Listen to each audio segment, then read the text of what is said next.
अब्दुल बाबांच्या नेतृत्वाखाली काँग्रेसचे आपले मान्य शंकरराव खराले आणि दुसरे आपले तानाजी चौरे हे दोन्ही शंकरराव जिल्हा परिषदचे सदस्य राहिलेले आहेत आणि मला वाटते तानाजीराव हे आपले काँग्रेसचे प्रवक्ते ते होते।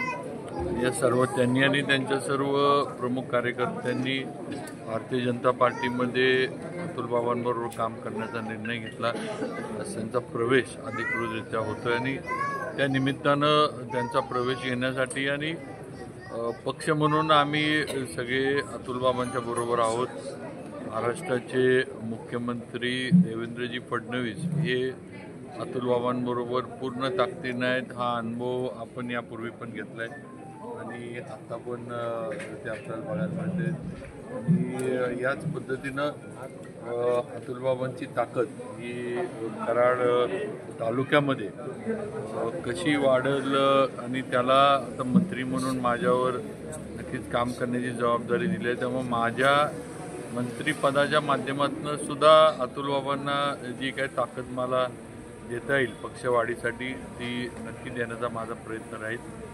बाबांचं नेतृत्व तरुण आहे आणि त्यांनी म्हणजे तसं पाहिलं तर अपयश पचवून ते आज विजय झालेले आहेत आणि कुठल्याही मला वाटते राजकीय माणसाच्या जीवनातलं एक सगळ्यात महत्त्वाचं असं की अपयश पचवायची ताकद असली पाहिजे। अनेकांमध्ये ती नसते। अनेक जण एखादं अपयश आलं की राजकीय याच्यातनं बाजूला होतात किंवा अगदी म्हणजे एकदमच अलिप्त होऊन जातात, पण बाबांनी तसं केलं नाही।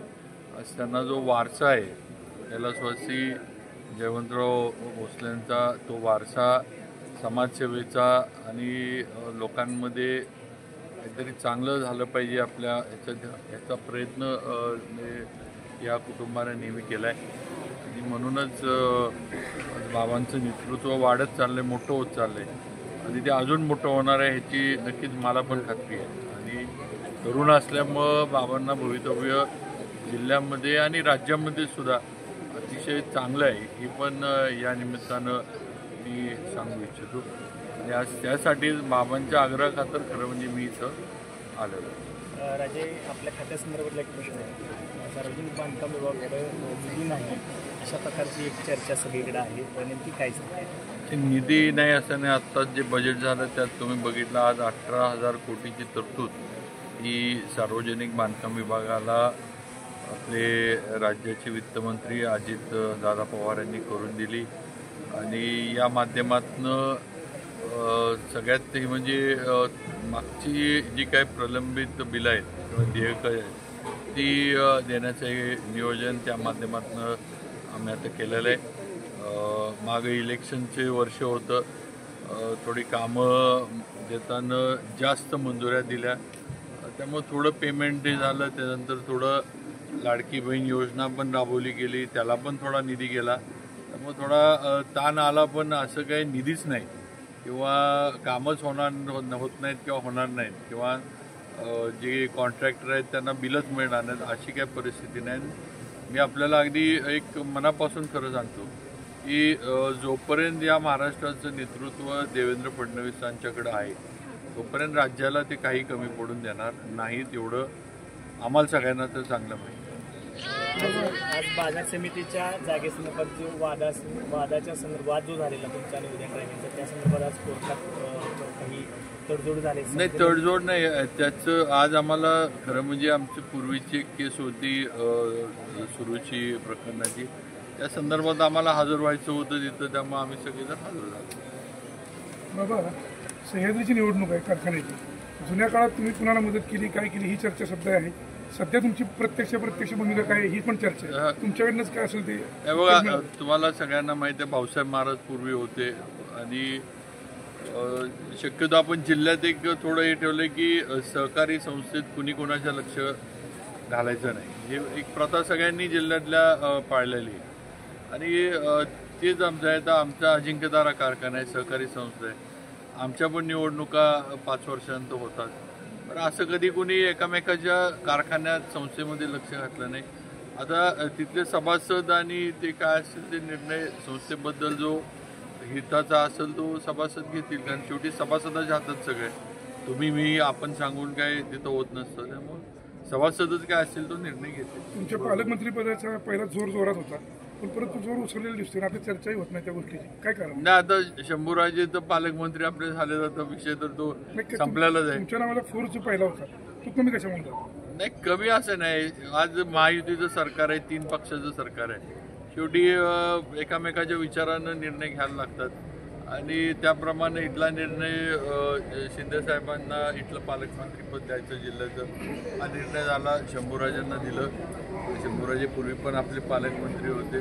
मला लातूरची जबाबदारी दिली आहे, मी पण तिकडं माझं काम चालू केलं आणि असं काही त्याच्यामध्ये काही वाद किंवा हे नाही. जे निर्णय वर तिघांनी म्हणजे देवेंद्रजी, अजितदादा आणि एकनाथ शिंदे साहेबांनी घेतले ते आम्ही सगळ्यांनीच मान्य केलं. बाबा, शेवटचा प्रश्न, तुम्ही आज खवालेंचा प्रवेश घेताय, तुमच्या अवतीभोवती पण काम घेण्यासाठी किंवा सांगण्यासाठी काँग्रेसचे बरेच आसपास दिसतात कार्यकर्ते वगैरे, बरेच जण कामानिमित्त असतील. असं मग काँग्रेस म्हणजे स्वप्न सापच करायला ठरवलंय का हळूहळू एक प्रवेश घ्यायचं ठरवलंय? काय नेमकं ठरवलं? ह्या वर्षभरामध्ये भारतीय जनता पार्टीमध्ये जवळजवळ सगळे समाविष्ट होतील अशा पद्धतीची परिस्थिती आता निर्माण झालेली आहे. तुम्ही एक विचार करा की जो प्रमुख नेता आहे, काँग्रेस पक्षाचा प्रमुख नेता जो आहे तो आता राष्ट्रवादीमध्ये जर का निघाला असेल अजितदादा गटामध्ये, तर मग काय अवस्था झाली आहे तर. आणि त्यामुळं आता भाजपशिवाय भवितव्य इथं कार्यकर्त्यांना नाही, हे कार्यकर्त्यांच्या लक्षात आलेलं आहे. आणि शंकरराव भाऊंसारखा जर का प्रमुख नेता भारतीय जनता पार्टीमध्ये येत असेल तर तुम्ही त्याच्यावरून ओळखा की आता पुढं काय काय होणार आहे. म्हणजे आता हा प्रवेश झाल्यानंतर येणाऱ्या 6 महिन्यामध्ये अजून आम्ही 2-3 वेळेला शिवेंद्रबाबांची वेळ घेऊ आणि राहिलेले जे सगळे लोक आहेत त्यांची वाट चुकली आहे, चुकीच्या ठिकाणी ते सगळे आम्ही आता भारतीय जनता पार्टीमध्ये घेऊन चांगल्या विचारानं भविष्य काळामध्ये काम करण्याच्या बाबतीमधला आम्ही प्रयत्न करू. कराड दक्षिणमध्ये उदय पाटील अजितदादा गटात प्रवेश करतील असा जे संकेत मिळाले, त्या दक्षिणच्या राजकारणाकडे तुम्ही आता इथनं पुढे कसं बघता?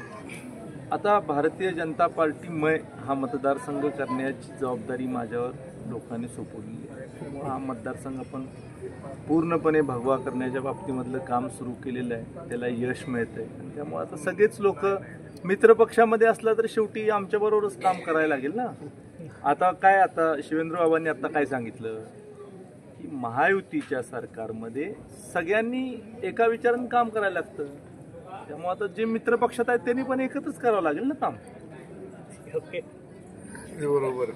तर बघूयात आपण सार्वजनिक बांधकाम मंत्री महाराष्ट्र राज्य श्रीमंत छत्रपती शिवेंद्रराजे भोसले व त्याचबरोबर कराड दक्षिणचे गतिमान नेतृत्व विद्यमान आमदार अतुलबाबा भोसले यांच्या आज उपस्थितीत सन्माननीय कराड दक्षिणला ज्यांनी काँग्रेसमध्ये अतिशय बळ मिळवून दिलं होतं ते 2 दिग्गज आज भाजपमध्ये प्रवेश करतायत. शंकरभाऊ खबाले आणि राष्ट्रीय काँग्रेसचे कराड तालुक्याचे प्रवक्ते तानाजी चौऱ्याप्पा यांचा आज पक्षप्रवेश होतोय.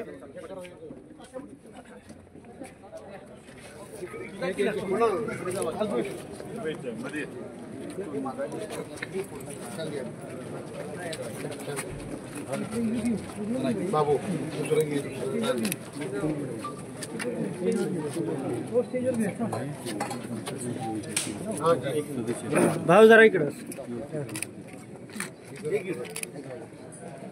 एक सेकंद.